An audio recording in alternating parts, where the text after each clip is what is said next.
ñun nag ay jullit lañu ñun gëmuñu ku dul yàlla wóoluñu ku dul yàlla. man damay ñaan si yàlla waaw moom mi waat nag li tax mu waat moom moo xam. musuma bëri koo xamante ne ñoo tolloo ñoo mës a bëral ñëpp ma daal la nga daal ma yaa ma sut. loolu waxi mbër la rek du yéen gis ngeen Papa Sow du maa ngi nii taxaw gis ngeen waaw kon kay nañ bàyyi ba bis ba rek. amul benn mbër buy takk ngemb koo xamante ne ñun suñu xel day am xel ñaar si yow. bis bii moo ma jaral gisuma kenn ku dul Papa Sow. En live, pay-per-view sur senaffiche.com. sama combat bi léegi mu ñëw di li nga mën a envoyé kayitam. non xaaral sax maam dama def ak yow comme ça man léegi mën a continuer si dans sama match. waaw baax na maa ngi xaar. ok am na lu ma la envoyé léegi léegi ci sa compte Orange Money International ak Tap Send. waaw li neexul képp ku may envoyé ci xaalis ku nekk ci diaspora bi nang ma ko envoyé ci Tap Send ma jot ko léegi doo rang fii ma toog laa toog mu ñëw waaye li neexul Tap Send lii neexul Tap Send lii neexul tap. Jula.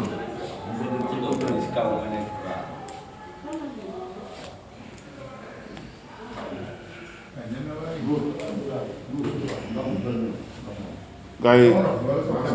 ñu tàmbali bismillahi rahmaani rahim allahumma salli ala sayyidina muhammadin wa sallim. Gars yi moom ay jullit lañu te nag wax dëgg yàlla jullit moom buy tàmbali dara moom da ciy jiital ñaan d'abord nag il faut que ma dindi masque bi parce que xaw na tàng trop parce que ni am na distance tuuti ay jullit lañu te nag wax dëgg yàlla ñoo fi daje te dafay jàll rek balaa ñoo dugg ci waxtaan wi ñu ñaan ñu ñaanal Sénégal ñaanal victime yi nga xam ne làqu nañ ci feebar bi nga xam ne mi ngi gën a jéggi dayoo ci ni ñu ko déggee ak ni ñu ko gisee ñu ñaanal leen rek ñi képp koo xam ne ñàkk nga ci sa bakkan rek yàlla na yàlla xaare aljana yàlla mi nga xam ne nag jàngoor moo koy saafara yàlla na ci yàlla teg loxoom ba nga xam ne mu bañ a law comme ni ma lawee ci yeneen dëkk yi ñu jàngal leen fatiha fallaxi ak naasi ak ayatul kursi yu ñaanal ko suñu mbokk yi nga xam ne dañoo wàcc liggéey ci feebar bi ak ñi nga xam ne dañoo tëdd ci lalu hôpital yi ak ñi nga xam ne ci ay jafe-jafe yu metti lañ nekk te feebar bi indil leen ko bismillah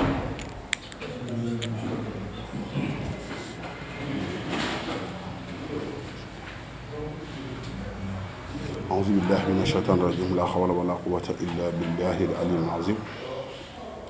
لا حول ولا قوة إلا بالله الله لا إله إلا هو من ذا الذي يشفع عنده إلا بإذنه يعلم ما بين أيديهم وسع كرسيه السماوات والأرض ولا يؤوده ربنا آتنا في الدنيا حسنة وفي الآخرة اللهم صل على سيدنا محمد الفاتح لما أغلق والخاتم لما سبق ناصر الحق والهادي إلى صراطك المستقيم وعلى آله حق صلاة تنجينا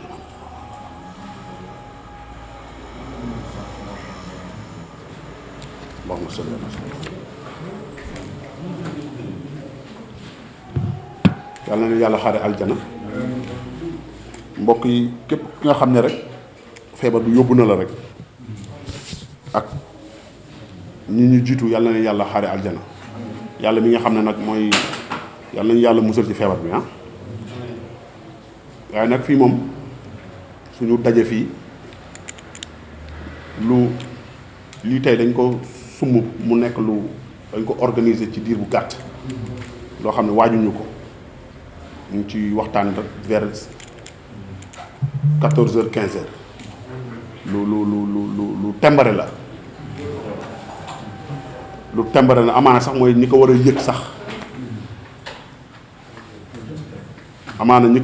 yëguñu ko parce que lu na kott ni jodd nii rek lay mën a demee parce que tamit suñu toogaay bi fii mooy le problématique de la lutte làmb ak ay jafe-jafeem ak décision yi nga xam ne tey état bi jël na ko ñu war ko waxtaanee war ci mën a jël ay xalaat mooy waral fii suñu teewaay parce que tamit nouvelle bi ñu dégg amul ku mu laalul ah la presse ak mbëri yeeg promoteurs yeeg ñëpp moo tax suñu jotaay fii mooy premier point bi mooy jafe-jafe yi nga xam ne làmb am na ko làmb am na ay jafe-jafe nag bien avant que pandémie bi di ñëw mais nag pandémie bi dafa ñëw gën a doggali problème yi mais làmb am na problème bu yàgg ku xam ni làmb 2012 ak làmb 2010 ak làmb léegi am na différence ci engouement ci ay bés am na différence trop ak rapport ak renvoi combat yi nga xam ne tey presque am na ci ñoo xam ne semaine moo leen dese woon pour ñu bëre am na ci ñoo xam ne 2 semaines moo leen desoon te xam nga am na ci ñoo xam ne presque daaw ci heure bi la seen combat desoon une semaine ñu reporté ko mu ñëwaat 1 an de cela mu jékki-jékki ay une semaine desaat ñu reporté waat ko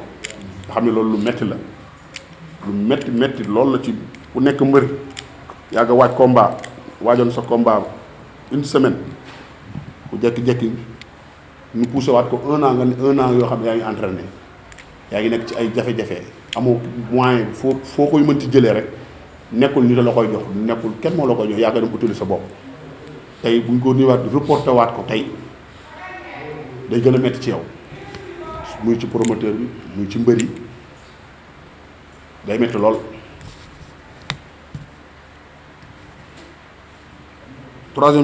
troisième point bi 4e point bi mooy làmb coono lu muy bari yëpp mooy il faut que tey ñi nga xam dañ ko ŋànk ñi nga xam ne tey ñoo ŋànk làmb il faut que ñu toog autour d'une table parce que làmb am na ay problème pour te problème yi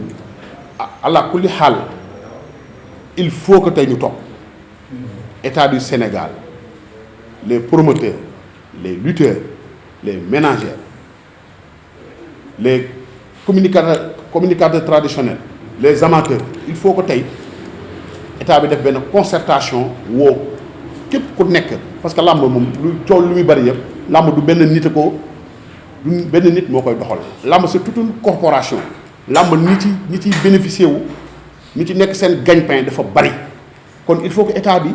jël journée boo xam ne jagleel ko les assises de la lutte pour que ñu toog xool làmb yan problème la am parce que làmb problème bi pandémie bi fekk na làmb am ay problème pandémie bi bien avant que muy ñëw ci àddina bi fekk na làmb melul woon kon na meloon làmb 2010 làmb 2012 làmb 2011 ak engouement mi ñu fi am nga xam ne promoteur dañ doon jël ay dates bay jël les vendredis et les mercredis c'est différent am na différent kon loolu il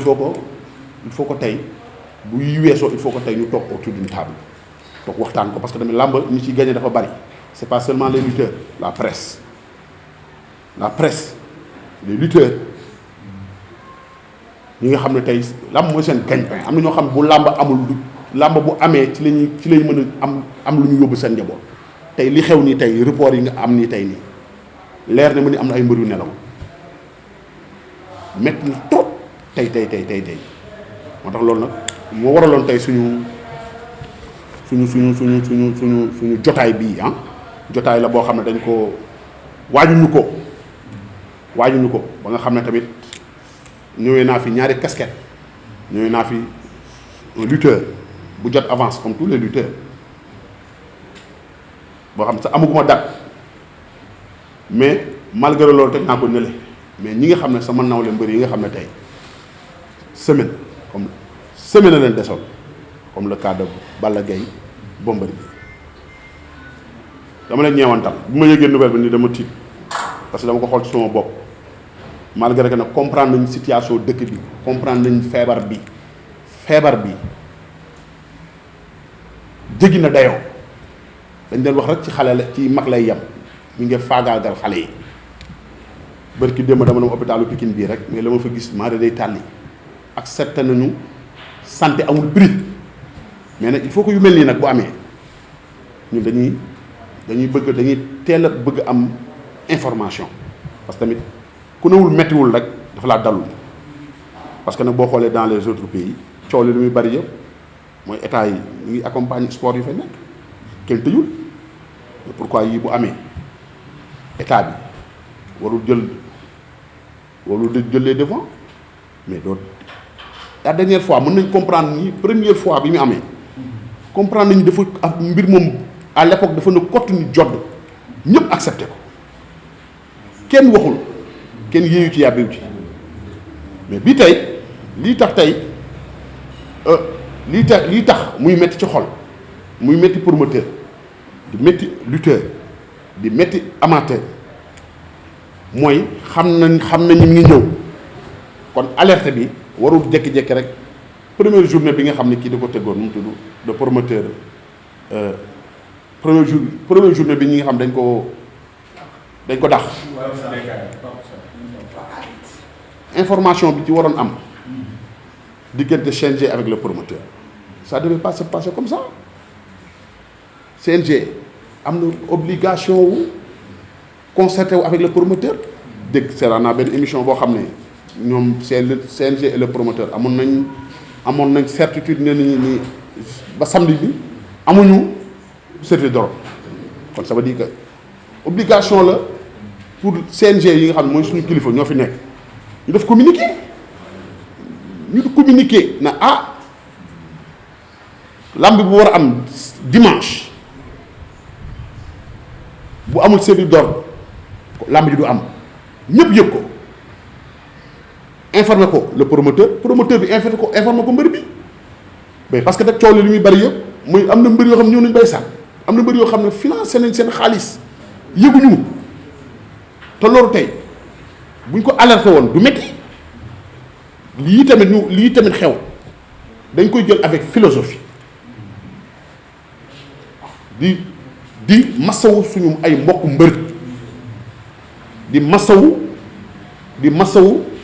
suñu ay mbokk promoteur parce que promoteur lu ñu njàgg mooy njàgg parce que mooy jël dama naan promoteur dafa mel ni baykat moo xam ni day jël xaalisam investir ko dugal ko ci suuf si di xaar ndax na taw do taw mën naa taw ñaari yoon la mu jiwoon yëpp nëpp mu demaat refaire la même chose imaginez, je vous donne exemple pour le combat de Siteu ak Papa Sow boobu rek mën naa ci jël exemple daaw la woon ci heure bii avant may ñëw nii rek maa ngi doon communiquer ak Siteu di ko apaiser di ko masawu comme ni mu ko war a defee ko comme ak ñëpp parce que ñun ñëpp on est une famille nous sommes une association di ko masawu di masawu keneen ak ay moromam yëpp parce que tey combat boo xam ne daaw la woon ci heure bii nga préparer un combat bu mu des une semaine ñu reporter combat bi ñu dem ba corona bi xaw a apaiser tuuti ñu jàppaat ay bés nga demaat ba combat bi desaat une semaine xaw ma 2 semaines ñu reporter waat le combat kooku tey boo amul ci moom yërmande amoo yërmande ci promoteur bi xaw ma ci kan ngay am yërmande encore une fois c'est très dur comprendre nañu situation bu dëkk bi feebar bi mi ngi def ravage bu doy waar suñu ay yaay ñu ngi faatu suñu ay papa ñu ngi faatu suñu ay rakk suñu ay doom mais nag il faut solution mënta ñàkk solution venant de boo xam ne day jóge ci état mënul ñàkk parce que tamit quoi qu'on dise rek mooy tey sport yi nga dégg ci àddina bi yëpp seen état mi ngi leen di accompagner mais loolu nag du décision bu état di toog ci ruq toog ñi nga xam ne dañu ŋànk làmb ñi nga xam ne dañu nekk ci biir il faut que nga impliquer leen toog waxtaan ak ñoom bu waxtaan amee rek solution day am. li ma lay déggee ngay wax est-ce que yéen li ngeen doon xeex li ngeen bëggoon mu am est-ce que am na yéen c'est-à-dire man su ma déggee wax bi mooy lamb li mu doon xeex mooy Alioune Sarr jóge woon fi quoi parce que CNG bii fi nekk nii maa ngi la dégg léegi nga ne communication amul ci digganteem ak le promoteur bi waroon organiser ba échec boobu am CNG communication amul ci digganteem moom ak sunu ay supérieur te le rôle du CNG ci biir lamb ak ci ñun lan lay def kon lan la CNG di jëriñ ci lamb. mooy li ma lay wax rek tout à l'heure nee naa la communication fu mu amul rek y a problème mënuma concevoir un promoteur bi nga xam ne day remplir na droit am yëpp bañ na samedi amul service d'ordre bu amul làmb du am et yow waruloo communiquer peut-être parce que nag Sénégalais dañu am habitude du ñu jël seen ay responsabilités wala du ñu bëgg ku leen pointer du doigt or que c'est faux nit xew-xew bu amee noo def ñu mën a pointer du doigt à quelqu'un mënul nekk mënul ñàkk CNG dañ leen fi teg état bi leen fi teg mais yooyu bu amee il faut communication ñoom ñoo gën a xam ni tey bu service d'ordre amul y a problème ca kaw la ñu communiquer def communication boobu ñu war a def day setal seen der léeg-léeg day tax ñu am liberté na làmb ji war a am dimanche service d'ordre amul demandé nañ ko demande parce que lii lañ doon préparé dañ doon anticiper moo tax li am mais loolu tey pour ñu setal seen der dañ taxaw ni ñun suñu ay les autorités yi nga xam ni ngi ci kaw nee nañu du ñu jox sécurité kon ça veut dire que bëgguñu làmb am lu bu ko defee loolu dañuy setal seen der mais buñ toogee mbër yi dépensé li ñuy dépensé benn mbër xamul li xew loolu y a problème loolu manque de respect la loolu manque de considération la te tamit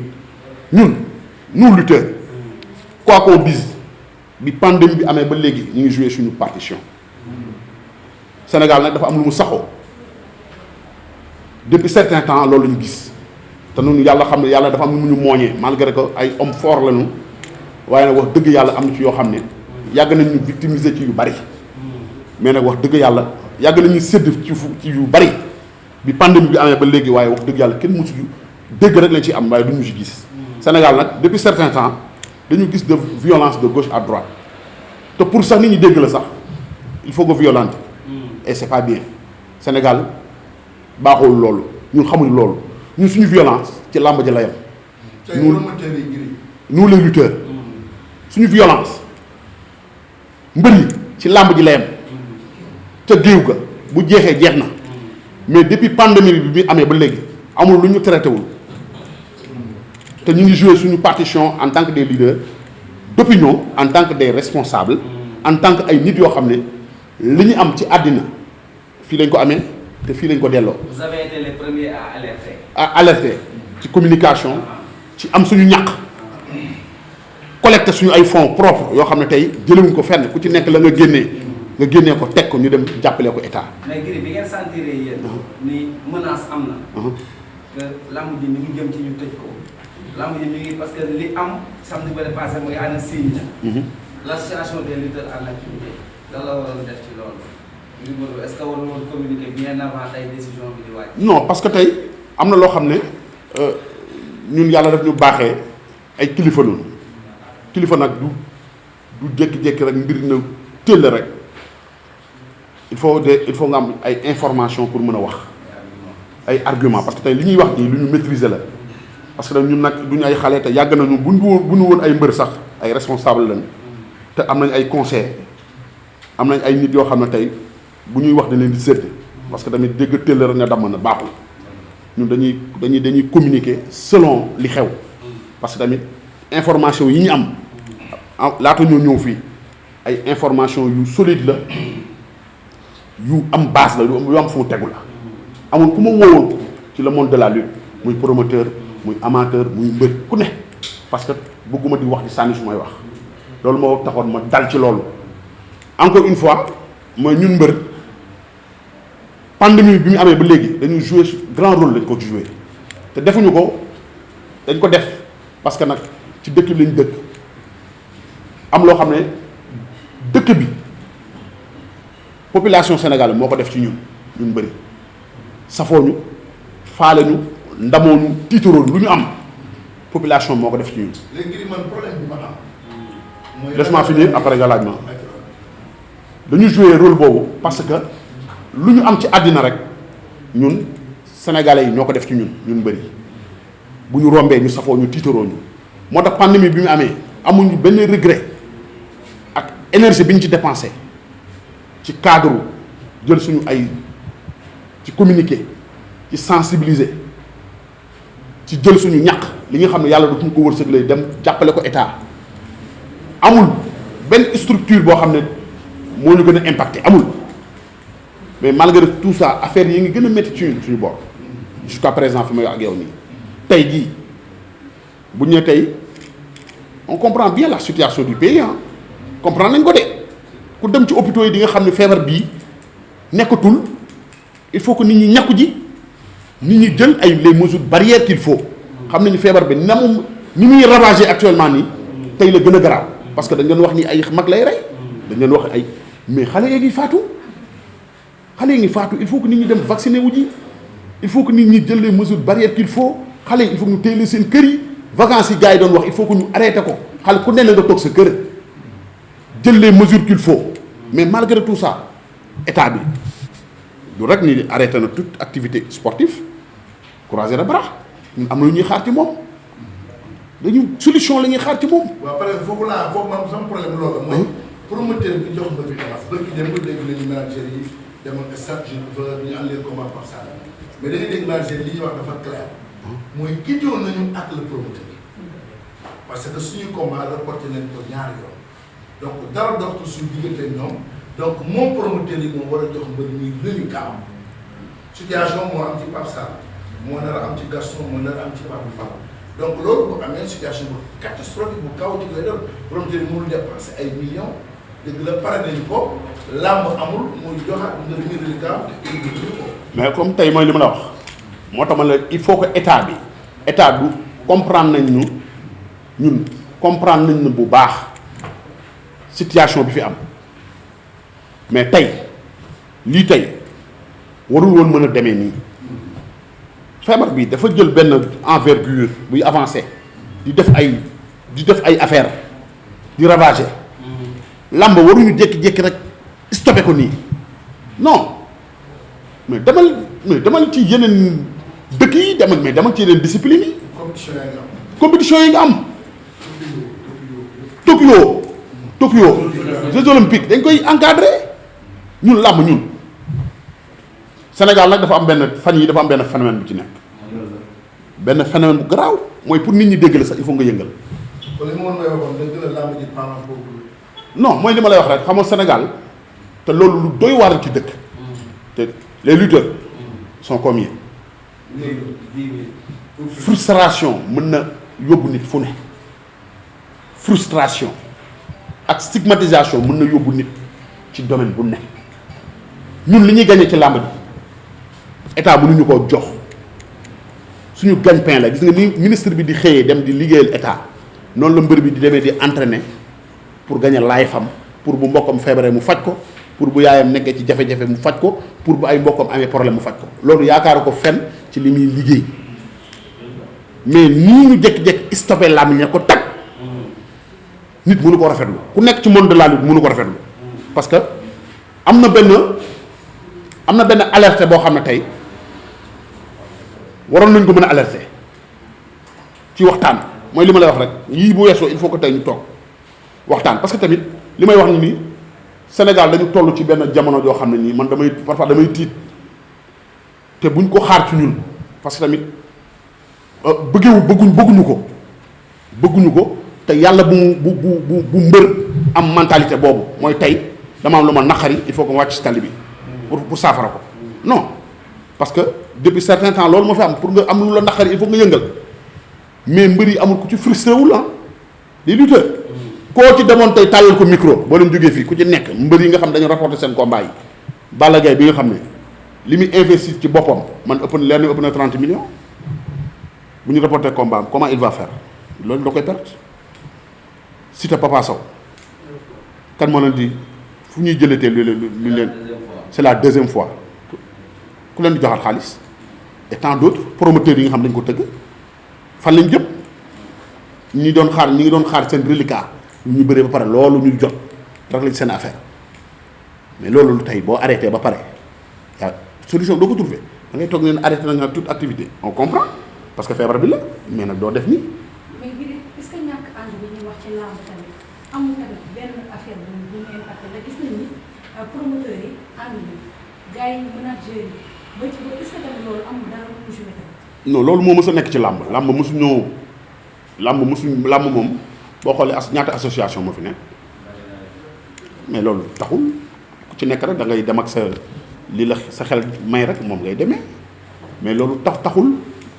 loolu xaw nañu parce que tamit bu ñu nekkoon benn say bu ñu yuuxoo ñëpp dégguñu mais parfois mbooloo mooy doole mais bu nekkee ñun ñëpp dañ bokk làmba promoteur mbër amateur ñun ñëpp ñu bokk te problème yi bu amee nii ku ci nekk da ngay demal sa bopp yaakaar ni yow la yooyu day def ñuy aléanti daf ñuy néewal doole mais làmb tey ñun li ñuy poids bi ñu am ci société bi bu ñu ko xamoon dëgg lépp lu ñuy yóotu ci dëkk bi dañ koy jot. mais ngir loolu est-ce que nekkul waa làmb ngay jëlul seen bopp ak seen ay décision parce que làmb bu ñuy fal sax pour jiite làmb c'est pas à waa làmb de choisir ku leen di jiite. ah mais parce que loolu yëpp mooy dans la vie xam nga Sénégal léegi tout est politisé gars yi lépp lu ñuy def léegi ci ay système bu ñu koy teg ak xam parfois da ngay gis ay décision am ba pare ça te fait rire ngay reetaan xam ne lii ay film la mais bàyyi mu jàll mais du tere di nga xam ni lii sampul kër demul comprendre mais du tere nag ñun ñi nga xam ne nekk nañ ci làmb xamante nañu mais li am importance mooy il faut que ñu xam làmb ban importance la am ci dëkk société bi ban importance la am ci dëkk bi ak lan lay def ci développement ci boy yi nga xam ne parce que tamit 90% des gosses c'est des jeunes te dégg nañ Macky Sall li muy wax ci jeunesse bi làmb amul bàjjan amul nijaay amul jarbaat amul maam parce que làmb bu amoon jarbaat am maam am nijaay décision yi kenn du ko jëlee nii on comprend bien comprendre nañ bu baax a baax dëkk bi feebar bi mais dama ne la yeneen sport yi ngay dégg yëpp gaa ngi koy accompagner ñu ngi solution mais comme li nga xam ne ni xam nañu bu ñu ko defee peut-être lu bari du leen ci fekk mbër ci gën a dee nag mbër moo ci gën a faatu parce que tey état mën na négocier avec le promoteur wax ay xam nga la muy wax ak moom moo ko xam mais mbër ci gën a metti te mbër bu ñu fiy reporté woon ces combats tamit comment tu vas faire. kon encore une fois. ngir participer bi ngeen participé ci pandémie gis nañu yéen a njëkk a dugal seen loxo. loolu en tant que leader loolu yéen ngeen ko defee en fait ban satisfaction la kii te gis nañu ni arrêté wala ñu koy arrêté maanaam bi joo joxee yéen a njëkk a participé loolu en fait lan retour moo ñëwaat si yéen ko bàyyi xel ñu bëri ci réew mi dem ko ba des jours bu koy defal waxtaan avant ñu koy arrêté. non mais loolu xam nga boo dëkkee ci dëkk nekk situation nekk citoyen ci dëkk bi nekk un vrai citoyen boo xam ne tamit kilifa ga ñu làmba ñu mbëri yàlla xam ni de mënuma comprendre sax ni lu mel noonu di xew ci dëkk ñun tey partition dëgg bi nga xam ne tey bu ñu ko joxoon ci communication ak ci sensibiliser joxoon ñu les moyens qu'il faut mën naa la waate parce que communication mais am na yu bëri même ba ci vaccin yi mbëri rek waroon nañ ci jouer benn partition boo xam ne tey képp koo xam ne yaa ngi nekk ci diaspora bi wala yaa ngi nekk ci dëkk bi di nga dem ñàkk ji te communication lay doon te loolu xaaruñu dara ci état pour le faire. luy différence CNG bi fi jógee ak bii ndax gis nañ ni c'est la première fois jour combat ba nga ñu toog année regroupement def xel li may bëri ñëw ñu ne ko laam doon amee loolu boo jiw ñu door a ci laam luy différence CNG bi fi jógee ak bii.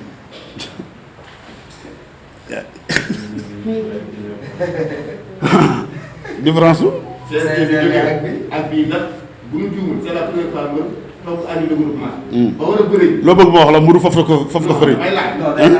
luy différence parce que loolu bu ñu juumee ñu door a am. ba ñu faral le combat toog année ba war a dem ñu ne ko tey combat bi dox. non lii moom mosu fi am. luy différence CNG bi fi nekkoon sax mosul def lii moom. est-ce que état Sénégal bu gën a am non man tey làmb ni ko état du Sénégal commençant par le président Macky Sall ñu ngi am contentement ñi politique ñi koy politiqual nekk ci ñun mbëri joué nañ rôle bu mag a mag ci existence am ci politique daj ay coono jàppale ko ku koy politiqual ànd ak moom arène nationale rek ngay wax arène nationale mais arène nationale rek bu ñu fàtte ni arène nationale nekk fi woon làmb ci la gënoon dox loolu arène nationale bi mu fi newul arène nationale nekk fi woon de làmb di am bay am les vendredis et les mercredis waaw pourquoi arène nationale ñëw ba pare léegi nag ñun ñoo am problème mu làmb doxul làmb di y a un problème y a un problème arène nationale il faut mu am nag ay mesures d'accompagnement il faut que état du Sénégal il faut que mu dugal loxoom ci làmb parce que làmb li muy générer ci société bi dafa bari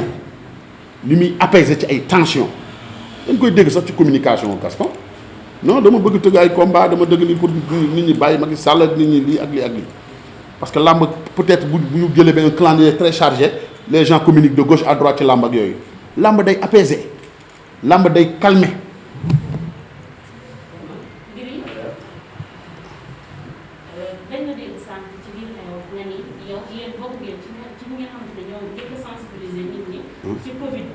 ba léegi. voilà ñu gis ni Covid bi ñëw wax nga ko sànq li muy rey boo ëpp sax bee li mu daan rey mais démb gisuñu loolu ci open press bi nga xamante ni def na ko parce que bu ñu xoolee ci loolu mën nañ ne loolu tey moo waral tey ñu annulé lamb yi loolu nag moo gis waaw mooy li ma lay wax rek ci mooy am na côté boo xam ne boo ko xoolee am na côté boo xam boo ko xoolee j'ai les vidéos ma ko xoolee nii dama xaw a jaxasoo tuuti mais malgré tout ça open press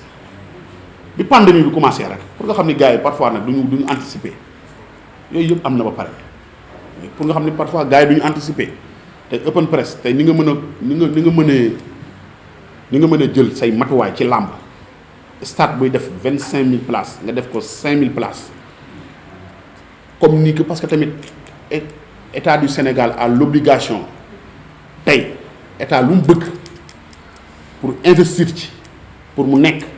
dafay nekk xaw lu mu bëggul de état Sénégal bu bëggoon su bëggoon jël làmb accompagner ko pour li des ci saison bi 1 mois ma ci des am na ay combat Balla Gaye Bombardier xam kañ la woon le 30 samedi la woon Siteu Papa Sow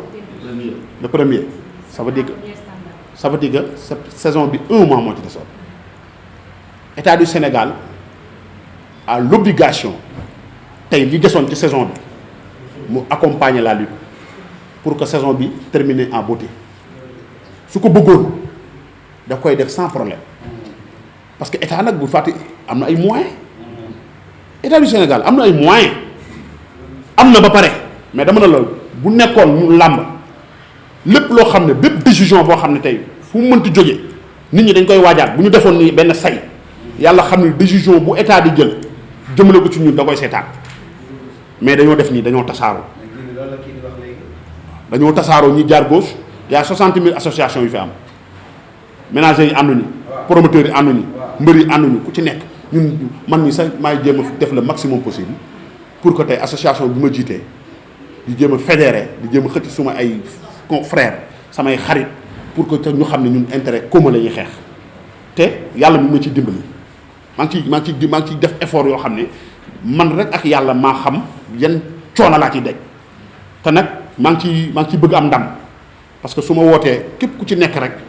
di nga bàyyi li ngay def ñëw wuyu ma xam ni li ma lay woowuma la pour sama problème sama soxla bopp woowuma la pour sa soxla làmba am problème te bu làmba amee problème rek peut-être gars yi dañoo dispersé wu ku ci nekk yaa ngi bi nga déggee nouvelle bi xaw nga jaxasoo moo tax mais ñoom ñu dañu waroon toog fii mais lii moo nekk lu ñu programmé ci benn temps bu gàtt mais incha allah dañ koy gën a yaatal bu ko defee dañuy nous sommes une association toog waxtaanee ko gën ko yaatal. Iba. donc première question mooy tey yow boo nekkoon à la place du gouverneur. arrêté lamb yow tey boo nekkoon à sa place da ngay def beneen bi mooy ba léegi dégg ñu Matar Ba en tant que ministre des sports ñu koy wax ne moom mooy ministre lamb wax ci affaire bi ñaar ñu dem presque à 5 jours ñu aj événement yi c'est une première dans l'histoire de la lutte sénégalaise ñu aj ba léegi dégg ñu Matar Ba communiqué ci loolu lan nga ci. Matar Ba moom jotuma ko mais jot naa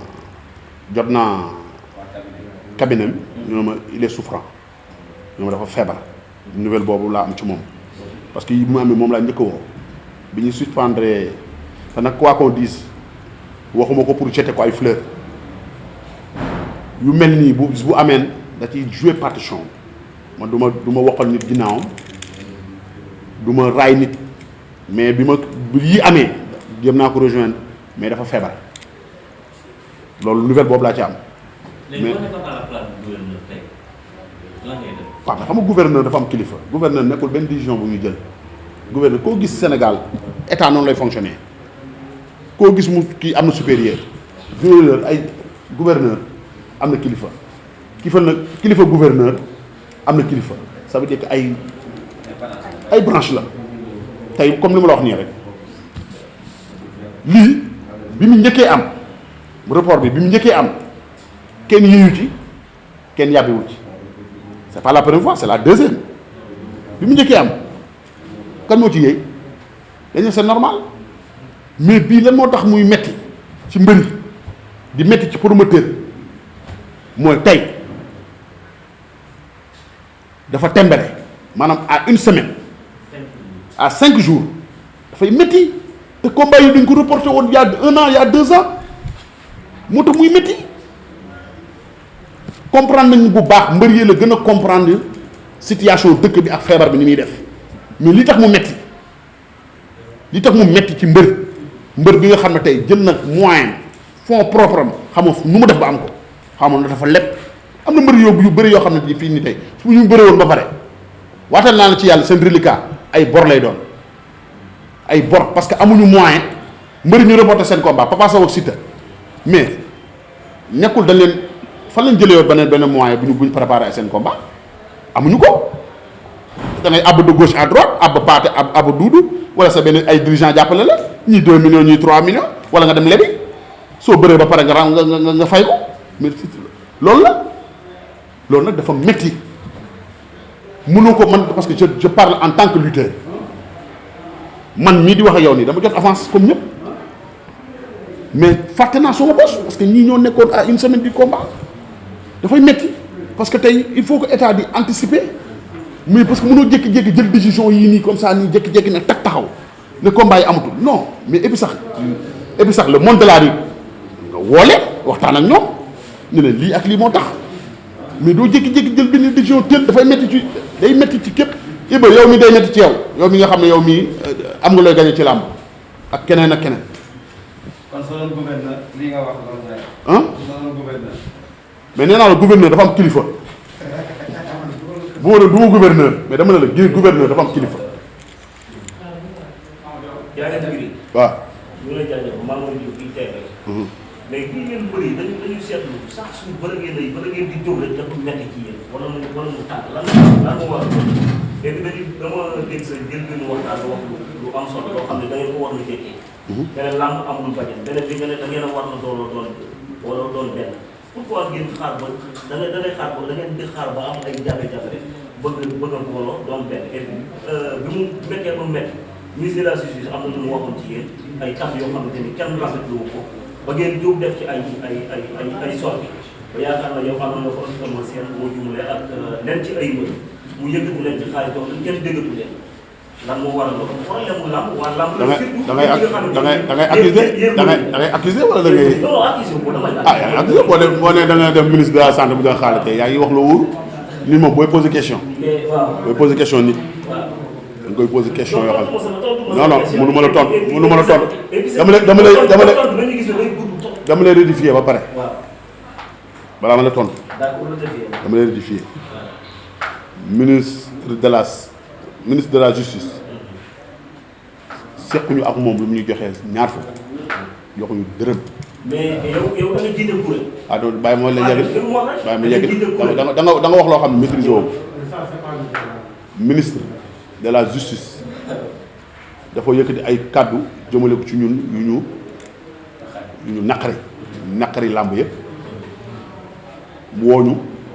pour tuub ci loolu ñu doon wuyu ji ko mu tuubal ñu jéggal ko. ngeen jéggal waaw. dama dégg ci ñoo xamante ni ci kuréel gi la ñu bokkoon. boo xam ne jege woon na la trop mu ne jox na leen temps. waaw loolu ay kàcc la. loolu amul bu boo bëggee waxtaan bi neex de wax. waaw tontu sama question yi ma la ko jëkk a tontu lan moo tax bala ngeen a jóg rek mu metti. kan la metti ñun yàgg nañoo jóg. lan mooy jóg non chaque jour bala ngeen di jóg rek day metti gis. lan mooy metti ay situation yu demee nii ngeen doon. waaw ñun dañoo amul jotu di parare di waxati. maanaam pour ngeen dajale kuréel gi mu doon benn amul ma sàmba amul ma dem. kuréel gi la may nag mu ki nga xam ne benn mooy fay ko 100 000 ba kii fay ko 150 000 yëpp nga boot leen. ban kuréel yëpp lépp door a doon benn waaye kuréel gi nga jiite xam nga ko li dara en activité am na ñoo xamante ni saa boo leen seetee tànn leen micro danaa xamuñu ne kuréel boobu am na tamit. wàññi te yaa ngi jiite. Macky Sall bi jiite Sénégalais yëpp le président de tous les Sénégalais ñëpp dañu ànd ak moom. waaw damay laaj mbëri yëpp mbëri am na ñu bokk ci association bi wala yow da nga bëgg ni man damay yàlla wala damay yonent bi waaw damaa bëgg man buub ñëpp mbëri yëpp na may seen man mbëri ñi ma jiital na may seen président ñooñu laa jiite. waaw ñooñu laa jiite mais keneen ku nga xam ne nii da ngaa bokk feneen la ma luy sama yoon ci yow. liggéey benn question bu ma ko posé concernant état boobu ko wax état président de la République dafa gënoon ne il faut qu'on essaie de vivre avec le virus. Président de la République dafa gënoon ne essayer de vivre avec le virus wala essayons de vivre avec le virus tey bu ñu demee boobu yàlla ñu jékki-jékki gisaat dogal yi ba tey ci làmb rek est-ce que du taxawaayu waa làmb giri moo doy waar taxawaayu waa làmb doy na waar nañ war nañ ko xoolaat waa làmb booloo làmb lu leen wax ak ñoom la. làmb booloo waa làmb famille làmb le président avait dit d'essayer de vivre avec le virus. tey ñu jékki-jékki décision bi génn te ci kaw làmb la dal à une semaine. waaw mais comme mooy li ma lay wax rek. ñun nag ay jullit lañu ñun gëmuñu ku dul yàlla wóoluñu ku dul yàlla. man damay ñaan si yàlla waaw moom mi waat nag li tax mu waat moom moo xam. musuma bëri koo xamante ne ñoo tolloo ñoo mës a bëral ñëpp ma daal la nga daal ma yaa ma sut. loolu waxi mbër la rek du yéen gis ngeen Papa Sow du maa ngi nii taxaw gis ngeen waaw kon kay nañ bàyyi ba bis ba rek. amul benn mbër buy takk ngemb koo xamante ne ñun suñu xel day am xel ñaar si yow. bis bii moo ma jaral gisuma kenn ku dul Papa Sow. En live, pay-per-view sur senaffiche.com. sama combat bi léegi mu ñëw di li nga mën a envoyé kayitam. non xaaral sax maam dama defal yow comme ça man léegi mën a continuer si sama marché. waaw baax na maa ngi xaar. ok am na lu ma la envoyé léegi ci sa compte Orange Money International ak Tap Send. waaw li neexul képp ku may envoyé ci xaalis ku nekk diaspora bi nang ma ko envoyé ci Tap Send ma jot ko léegi doo rang fii ma toog laa toog mu ñëw waaye li neexul Tap Send lii neexul Tap Send lii neexul tap. man big naa